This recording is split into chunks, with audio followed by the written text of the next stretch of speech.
하나님 말씀 에베소서 5장입니다. 에베소서 5장 7절에서 14절 말씀까지 함께 보겠습니다. 에베소서 5장 7절에서 14절 말씀입니다. 우리 한 목소리로 함께 읽도록 하겠습니다. 그러므로 그들과 함께하는 자가 되지 말라. 너희가 전에는 어둠이더니 이제는 주 안에서 빛이라. 빛의 자녀들처럼 행하라. 빛의 열매는 모든 착함과 의로움과 진실함에 있느니라.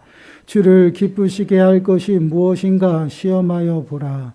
너희는 열매 없는 어둠의 일에 참여하지 말고 도리어 책망하라.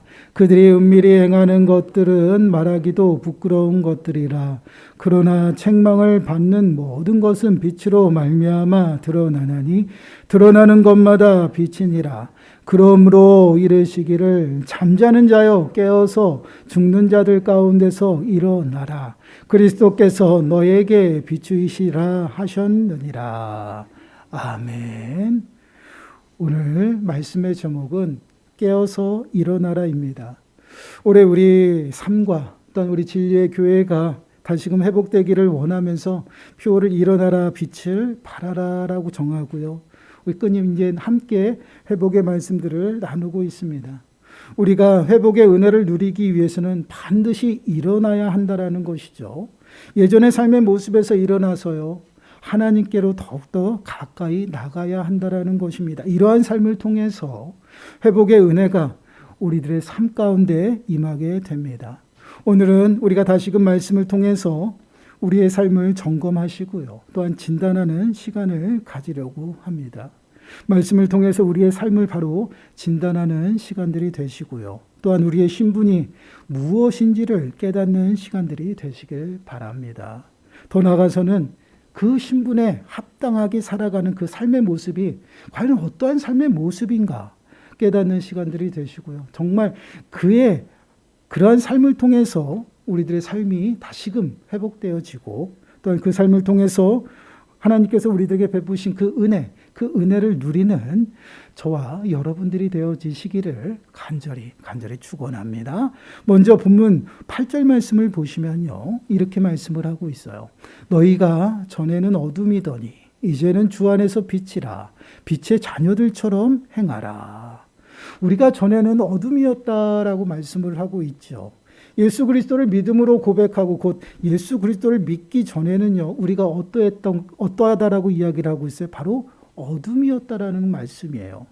죄로 인해서 영원히 죽을 수밖에 없었던 우리 인생을 죄와 사망 가운데서 구원하시기 위해서요. 이 땅에 참빛으로 오신 분이 누구십니까? 예수 그리스도이셔요. 그래서 우리를 죄와 사망 가운데서 구원하시기 위해서 십자가에서 죽으시고 부활하셨어요. 그로 말미암아 우리를 죄와 사망 가운데서 완전히 자유케 하시고 또한 우리를 사망에서 생명으로 옮겨주셨어요. 이것이 무엇을 의미하냐면 이제 어둠 가운데 살아가는 인생을 이제는 빛 가운데로 인도하셨다라는 말씀이에요.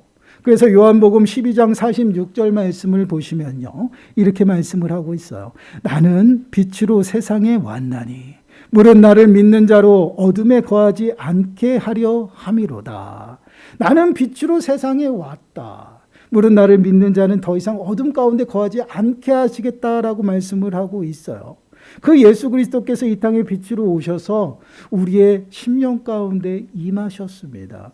빛이 우리에게 임하여서 이제 더 이상 어둠이 우리 가운데 존재하는 것이 아니라 어둠이 사라지고요.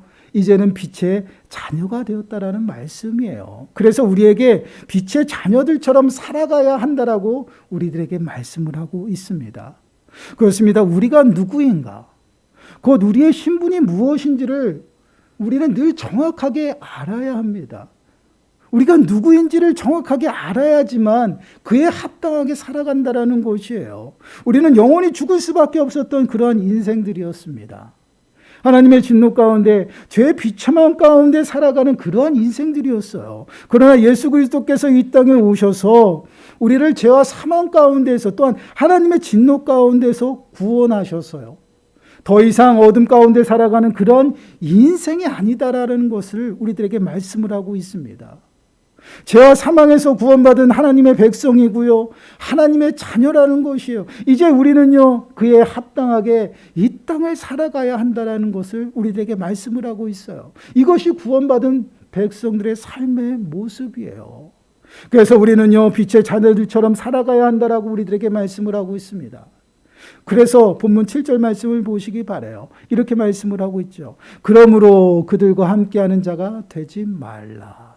그들과 함께하는 자가 되지 말라라고 이야기를 하고 있어요. 우리가 이제는 신분이 바뀌었다라는 말씀이에요. 이제는 어둠 가운데 살아가지 않습니다. 빛 가운데 살아가는 삶의 모습으로 빛의 자녀가 되었다라는 것이에요. 그렇기 때문에 이제 어둠 가운데 살아가는 자들과 동일하게 살아가서는 안 된다라고 말씀을 하고 있어요. 그래서 그들과 함께 하는 자가 되지 말라라고 말씀을 하고 있습니다. 그럼 어둠 가운데 있는 자들의 삶의 모습은 어떠했을까요? 우리가 전에는, 예수님을 알기 전에는 우리는 어떠한 삶을 살아갔을까요? 본문 앞에 나오는 말씀을 한번 보시기 바라요. 3절과 4절 말씀을 보시기 바랍니다.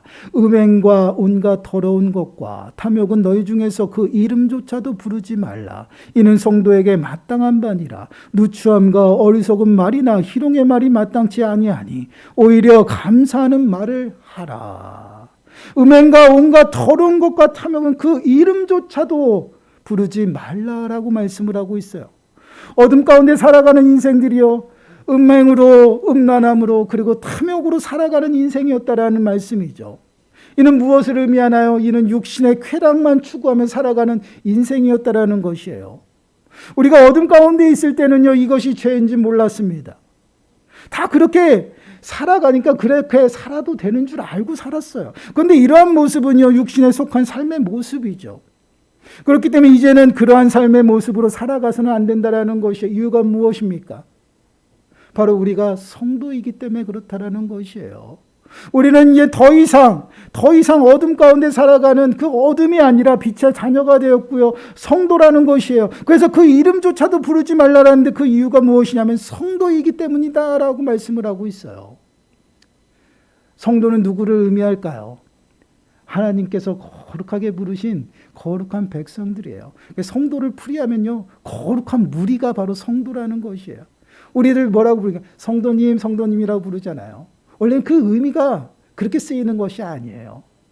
하나님의 백성들이 모인 그 무리를 성도라고 이야기를 합니다. 우리는 거룩한 무리예요. 성도이기 때문에 예전에 살았던, 어둠 가운데 살았던 그 모습대로, 또한 그런 더러운 것들로 인해서 더러워져서는 안 된다라는 것을 우리들에게 말씀을 하고 있어요. 늘 거룩한 그러한 삶의 모습을 우리들에게 요구하고 있다라는 것이에요. 하나님께서 이스라엘 백성들을 애굽에서 구원하셨을 때 그들에게 끊임없이 강조했던 모습들이 무엇입니까? 내가 거룩하니 너희도 거룩하라는 것이에요.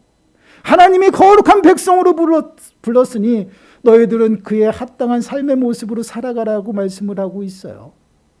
우리들에게도 동일하게 이야기합니다.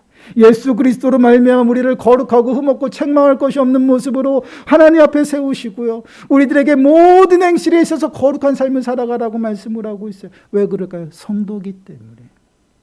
그렇기 때문에 우리는요, 어둠 가운데 살았던 그 모든 삶의 모습, 이름조차도 우리의 입에서 또한 다뤄서는 안 된다라는 것이에요. 더러워져서는 안 된다라는 것이에요. 또한 말에 대해서도 이야기하죠. 누추함과 어리석은 말, 그리고 희롱의 말은 하지 말라라는 것이에요. 여러분, 우리의 혀는요, 불이에요, 불. 불은요, 사람을 살리기도 하지만 죽이기도 합니다. 그만큼 말에 있어서 그 혀를 단속하기가 힘들어요. 우리의 힘으로는 불가능해요. 그렇기 때문에 우리는 어떻게 살았어요? 매 순간순간 남을 어떻게 해요?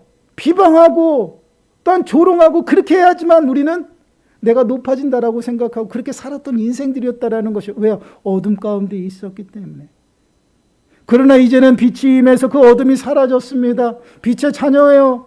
이제는 빛의 자녀들처럼 행하는데 그 어느 생활도 달라진다라는 것이에요. 왜요? 우리의 심령 가운데 성령 하나님이 계시기 때문에 우리가 제어 못하는 그 혀까지도, 불인 그 혀까지도 제어를 하고요, 사랑의 말을 하고 감사하며 살아갈 수 있도록 한다라는 것이에요. 그렇습니다. 우리가 한번 생각해 보시기 바라요. 우리의 삶의 모습을 한번 보세요. 성령 충만한 가운데 살아갈 때 우리들의 삶의 모습은 어떻게 나타납니까? 가장 우리가 쉽게 알 수 있는 게 우리 언어예요. 여러분, 저희가 성령 충만할 때 우리의 입술을 통해서 나오는 게 무엇이에요? 아유, 주여 감사합니다. 그리고 우리 지체들만 하면 아유, 사랑하고 축복합니다. 또 어떻습니까? 혼자 있을 때도 늘 찬양이 넘쳐요. 주여 감사합니다. 내 소망은 하늘에 있습니다. 이러한 찬양이 끊임없이 흘러내요. 그죠? 이것이 성령 충만한 가운데 있다라는 것이에요. 근데 우리들의 마음이 좀 딱딱하고요. 우리들의 마음이 어려워요. 또한 세상의 분주한 가운데 주님을 잃어버리고 그냥 막 분주한 가운데 살아가고 있을 때 우리들의 삶의 모습들을 한번 보세요. 가장 먼저 나오는 입술의 고백들을 보세요. 불평, 불만이 먼저 나오죠. 그리고 지체들을 만나면요, 짜증투가 나옵니다. 욕도 나와요. 거치고 어떻게 날카로운 말들이 막 나간다라는 것이에요. 이것이 왜일까요? 우리들의 마음 가운데 있는 우리들의 죄의 본성들이 더 커졌다라는 것이죠. 성령의 인도함대로 살아가야 하는 우리들의 삶의 모습이 그러한 삶의 모습으로 살아가지 않는다라는 것이에요. 그렇기 때문에 우리들의 입술이 어떻게 됩니까? 늘 날카롭고 욕하고 부정적이고 더 나가서는 어떻습니까? 우리가 내 마음이 딱딱하게 굳어져서요, 어둠 가운데 다시 들어가 살아가는 그런 삶의 모습은요, 여러분, 끊임없이 상대방을 죽이고 깎아내리고요, 헐뜯고요, 그러한 모습 가운데 살아간다라는 것이에요. 여러분, 정말 이러한 모습으로 우리가 살아가야 할까요? 우리들의 이러한 모습들이 나타날 때도 우리는 좀 우리들의 모습을 보면서 내가 이렇게 살아야 할까라는 그런 생각들을 좀 하셔야 돼요. 왜요? 제가 계속 강조합니다. 내가 누군가를 정확하게 알아야 돼요. 성도예요, 성도. 하나님의 자녀입니다. 내가 누구인지, 내 신분이 무엇인지를 자꾸만 까먹고 망각하는 그 순간부터 우리의 삶의 모습이 달라진다라는 것이에요. 우리는 예수 그리스도를 고백하고 믿음 가운데 온전히 우리들의 심령 가운데 예수 그리스도를 영접하고요, 빛이 우리들의 심령 가운데 임했어요. 빛이 임하면 어둠은 사라진다라는 것입니다. 그런데 우리는 끊임없이 그 빛 가운데로 나가려고 하지 아니하고 어둠 가운데 우리 죄의 본성 가운데 살아갔던 그 삶의 모습으로 끊임없이 나아가려고 한다라는 것이에요. 왜요? 주님 앞에 나가지 않기 때문에. 그러다 보니 우리는요, 연약해서 계속해서 넘어진다라는 것이요. 여러분, 우리는 거듭났음에도 불구하고요, 죄에서 완전히 자유로울 수 없다라는 것이에요. 여러분, 습관이 무서워요. 예전에 우리가 살았던 모습들이 끊임없이 익숙하니까 다시금 우리들의 몸은, 또한 우리들의 삶은요, 그렇게 간다라는 것이에요. 그렇기 때문에 우리는요, 몸부림쳐야 되죠. 빛의 자녀들처럼 살아가기 위해서 빛으로 끊임없이 나가야 돼요. 말씀을 통해서 우리들의 삶에 예전에 어둠 가운데 살았던 그런 모습들이 보인다라면요, 쳐내려가면서 끊임없이 빛 가운데로 나가야 된다는 것이에요. 그러한 모습으로 살아가라고 말씀을 하는 것이에요. 그래서 그들과 함께하는 자가 되지 말라라고 말씀을 하고 있어요. 빛이 임했으면, 어둠이 보이면 그러한 모습들을 쳐내려가고 또한 결단해서 끊을 수 있는 그러한 삶을 끊임없이 살아가라는 것이에요. 그래서 우리는 끊임없이 말씀 가운데 또한 성령으로 행하면서 온전히 주님을 따라가며 살아가는 그러한 모습이에요. 그러한 모습은 어떤 모습으로 나타나요? 오늘 9절 말씀을 보시기 바라요. 성령의 인도하심대로 하나님의 자녀들처럼 살아갈 때 우리들의 어떤 모습이 나타나냐면, 9절 말씀을 보시면 빛의 열매는 모든 착함과 의로움과 진실함에 있느니라. 빛이 임해서 빛으로 우리가 끊임없이 나아갈 때 우리들의 삶의 모습 속에서 어떠한 열매들이 나타나면 착함이 나타나고요, 또한 더 나오면 의로움이 나타나고 진실함이 나타난다는 것이에요. 여러분 생각해 보세요. 우리는 어둠의 인생이었습니다. 빛이 임할 때까지는 그 어떠한 것도 알 수 없고요, 또한 그렇게 살아도 되는 줄 알았던 그런 삶의 인생이었어요. 그런데 빛이신 예수 그리스도께서 우리들의 심령 가운데 임하면서요, 우리가 빛의 자녀가 되었고 어둠이 사라지고 성령의 인도하심대로 살아가는데 그 열매들이 어떠한 모습으로 나타나요? 착함으로, 의로움으로, 진실함으로 나타난다는 것이요. 이것은 사람들이 맺을 수 있는 삶의 모습이 아니다라는 것이요. 곧 이러한 모습은요, 결국은 우리 그리스도인들이, 성도들이 성령의 인도하심으로 순종하고 행함으로 살아갈 때 나타나는 그러한 삶의 모습이다라는 것이에요. 그래서 이러한 모습을요, 우리는 성령의 열매라고 이야기를 합니다. 여러분, 성령의 열매는 어떠한 모습으로 나타납니까? 사랑과 희락과 화평과 오래 참음이, 또한 자비와 양성과 또한 절제, 충성, 온유, 이러한 모습으로 나타난다라는 것이에요. 우리가 맺을 수 없는 그러한 모습들이 성령을 통해서 나타난다라는 것이에요. 그렇기 때문에 우리는 끊임없이 온전히 주님 앞에 가까이 나아가는 그러한 삶을 살아가야 된다라는 것이에요. 그래서 우리는 더 이상 어둠 가운데 살아가는 인생이 아니에요. 죄의 비찬 가운데 두려움과 불안한 가운데 살아가는 그러한 인생이 아니다라는 것이에요. 우리는 이 사실을 우리가 잊어서는 안 된다라는 것이에요. 우리가 자꾸만 내가 누구인지를 잊어버리고 살아가기 때문에 내가 어떻게 살아야 되는지 모르고 그 삶의 방식을 잊어버리고 살아간다라는 것이에요. 그러다 보니 우리는 익숙함 속으로 자꾸만 끊임없이 나아가는 그러한 삶의 모습으로 살아간다라는 것이에요. 근데 그렇게 살아가지 말라라고 이야기하고 있어요. 이제는 너희가 그렇게 살아서는 안 된다라는 것이에요. 이제는 성령의 인도하심대로 온전히 살아가야 된다라는 것이에요. 그 이유가 무엇일까요? 거듭났기 때문에 그래요. 성령으로 우리가 다시 태어났기 때문에 그 태어난 그 삶의 모습으로 살아가야 된다라는 것이에요. 갈라디아서 5장 24절 말씀입니다. 우리 한 목소리로 함께 읽어보도록 하겠습니다. 시작. 그리스도 예수의 사람들은 육체와 함께 그 정욕과 탐심을 십자가에 못 박았느니라. 예수 그리스도께서만 십자가에 못 박아 돌아가신 것이 아니다라는 것이에요. 우리들의 육체와 우리들의 정욕과 탐심을 십자가에 우리는 못 박았어요. 죽었다라는 것이에요. 그리고 성령을 통해서 우리는 거듭났어요. 이것이 우리들의 신분이에요. 새로 태어났습니다. 보라, 이전 것은 지나가고 새 것이 되었다라고 말씀을 하고 있어요. 이젠 새로운 삶을 살아가야 돼요.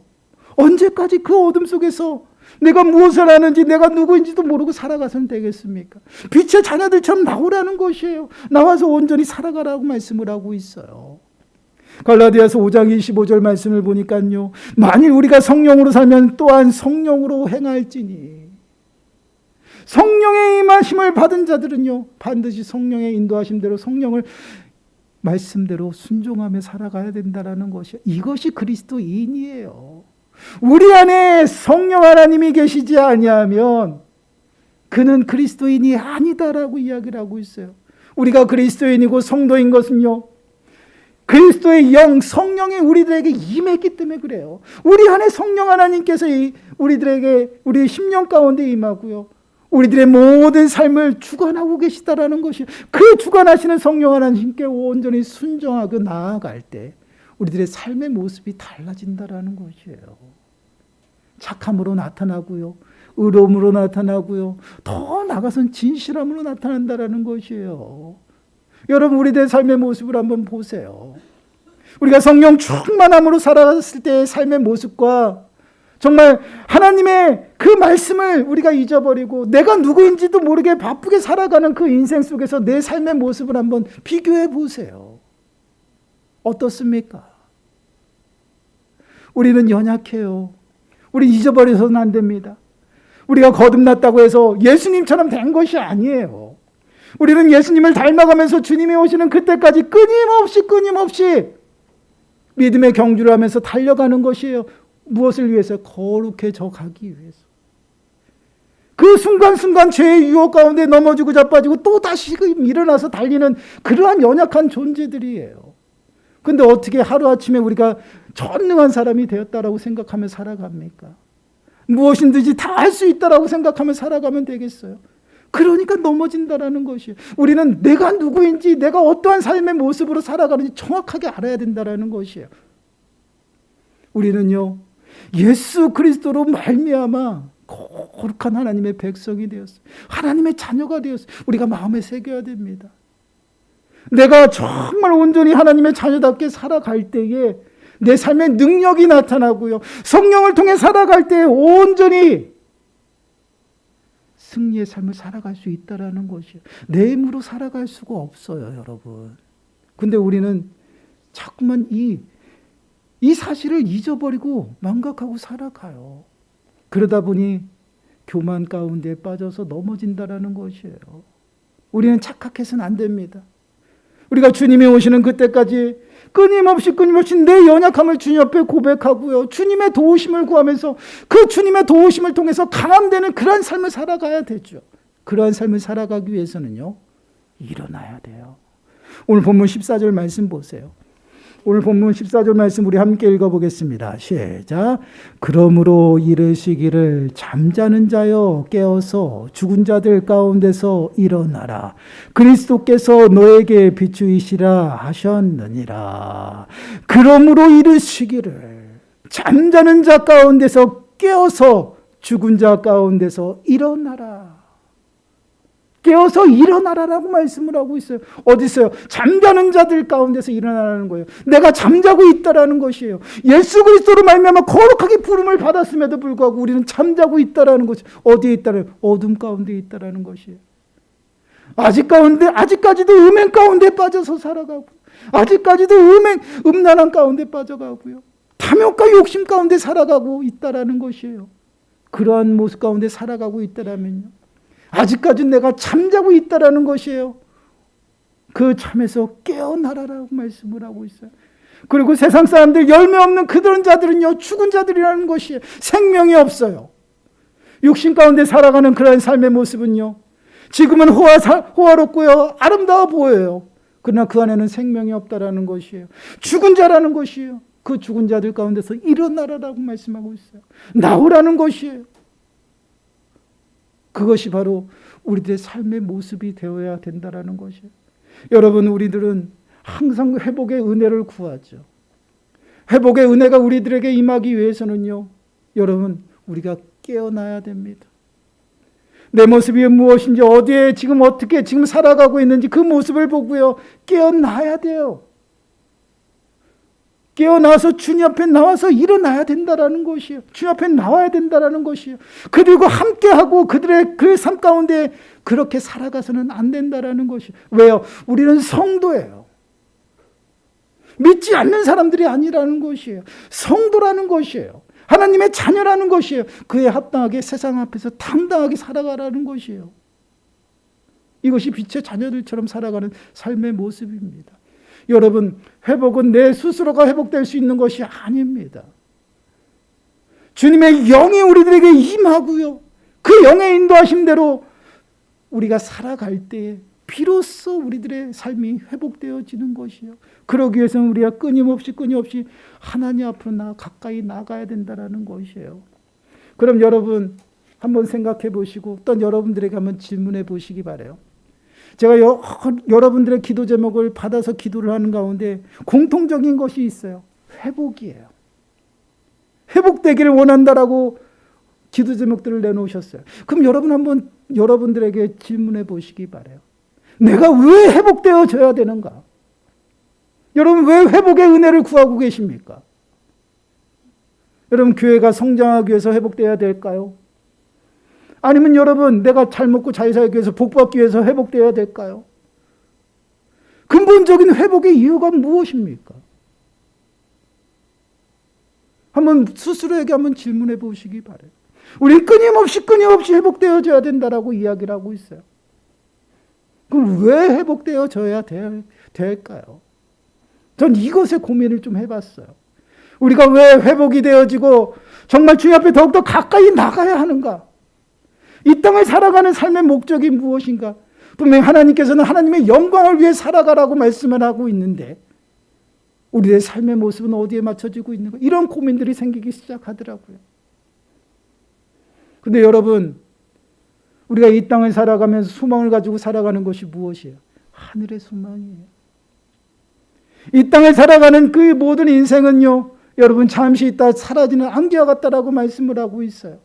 이 땅에서는 잠시 살아가는 것이에요. 이 땅에 누리는 풍성한 은혜 또한, 하나님의 나라의 그 풍성한 은혜 또한 잠시라는 것이에요. 더 나은 새하늘과 새 땅을 우리들에게 약속하고 있어요. 우리가 정말 진정으로 회복되어지고 소망 가운데 나가는 목적이 무엇입니까? 주님을 만나기 위함이에요, 여러분. 주님을 만나기 위한 준비라는 것입니다. 나이하고 상관이 없어요, 여러분.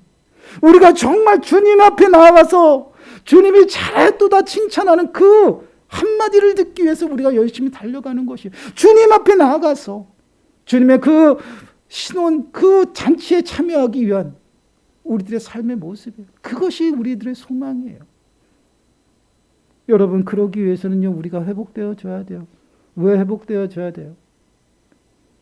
우리가 살아가는 모든 순간이 마지막이기 때문에 그렇습니다. 로마서 13장 11절 말씀을 한번 우리가 함께 읽어보도록 하겠습니다. 로마서 13장 11절 말씀 시작. 또한 너희가 이 시기를 알거니와 자다가 깰 때가 벌써 되었으니 이는 이제 우리의 구원이 처음 믿을 때보다 가까웠음이니라. 아멘. 여러분, 우리가 살아가는 지금 이 시기요, 마지막 때를 살아가고 있어요. 우리가 늘 마음에 새기고 소망 중에 살아가는 것이 무엇입니까? 주님이 가시면서 다시 오겠다라고 약속하신 그 약속을 붙잡고 살아가요. 우리에게는 장차 임할 하나님의 나라가 있기 때문에 지금의 어려움도 지금의 고난도 능히 감당할 수 있다라는 것이에요. 장차 우리들에게 임할 그 영광이 너무나도 크고 크기에 그 큰 영광을 바라보면서 지금의 여러 가지 어려운 문제들도 능히 이기고 인내하고 살아간다라는 것이 왜요? 소망이 있기 때문에. 근데 우리가 그 소망을 잃어버리고 살아가요. 여러분, 빛의 자녀라는 것이 무엇이에요? 아버지가 있잖아요. 아버지를 만나는 그 기쁨이 얼마나 큽니까? 여러분, 그때를 바라보면서 우리가 늘 소망 중에 살아가야 된다는 것이에요. 주님이 언제 오실지 모릅니다. 그 누구도 몰라요. 지금 이 시간에 임할 수도 있고요. 우리가 집에 가는 그 시간에 임할 수도 있고요. 멀리 1000년 뒤에 오실 수도 있어요. 그러나 언제 오실지 모르기 때문에 우리는 어떻게 해요? 매 순간순간 마지막이라고 살아가야 돼요. 그 마지막 때를 살아가는데 여러분, 잠자고 계실 거예요? 게으름 가운데 있으실 겁니까? 여러분, 나태함 가운데 있어서 되겠습니까? 허탄한 데 마음을 빼앗기고 있어도 되겠어요? 거기에 집중해야죠. 그러기 위해서는 우리들의 삶의 모습이 회복되어져야 된다는 것이에요. 하나님의 자녀다운 모습으로 회복되어져야지만 마지막 때를 살아가는 그 마지막을 준비하며 살아간다는 것이에요.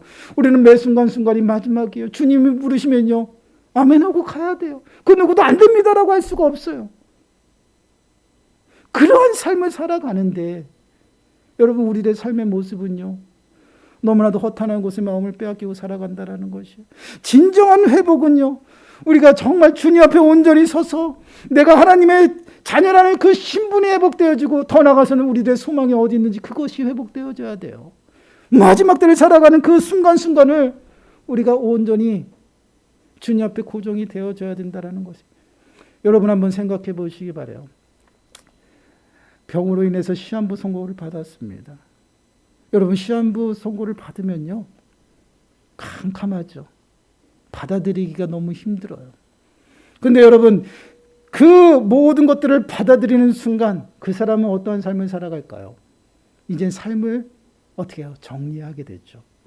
그리고 예전의 삶을 돌아보고요, 잘못된 것들을 아마 반성하며 살아갈 겁니다.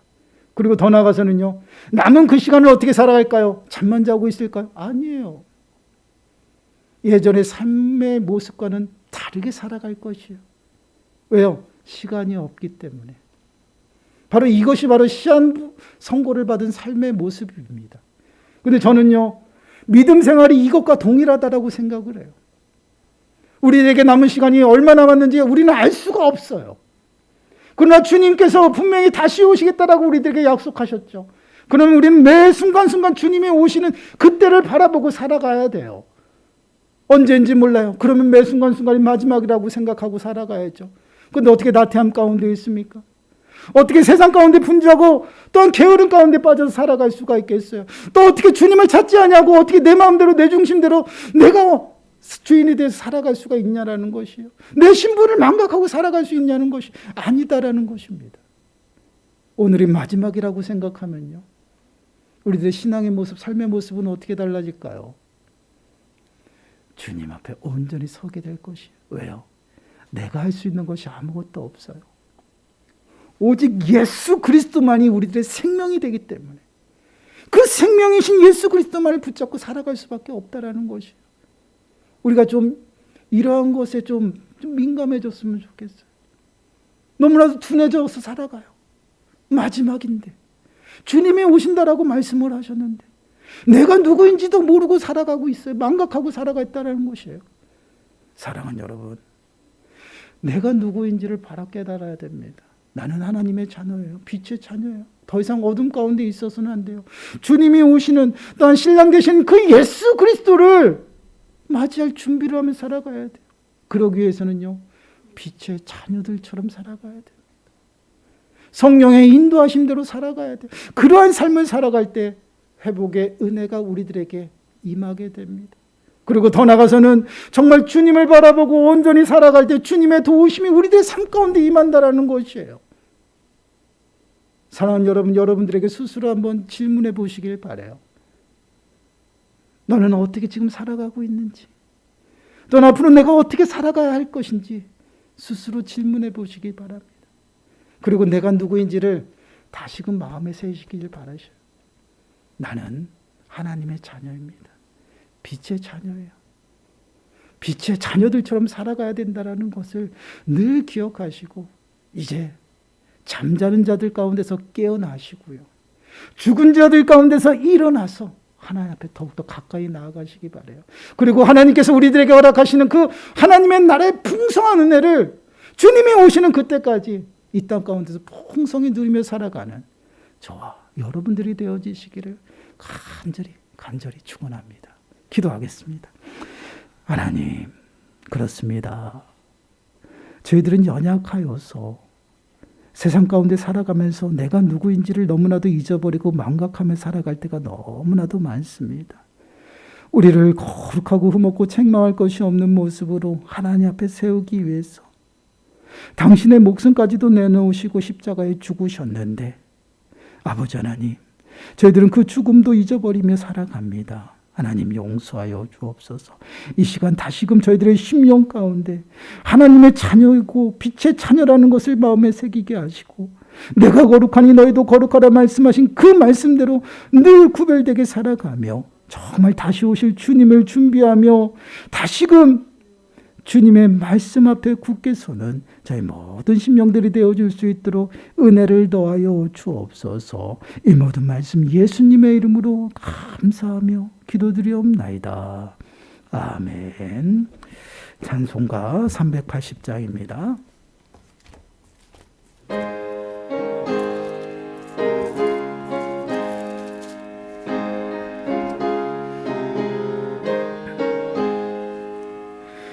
나의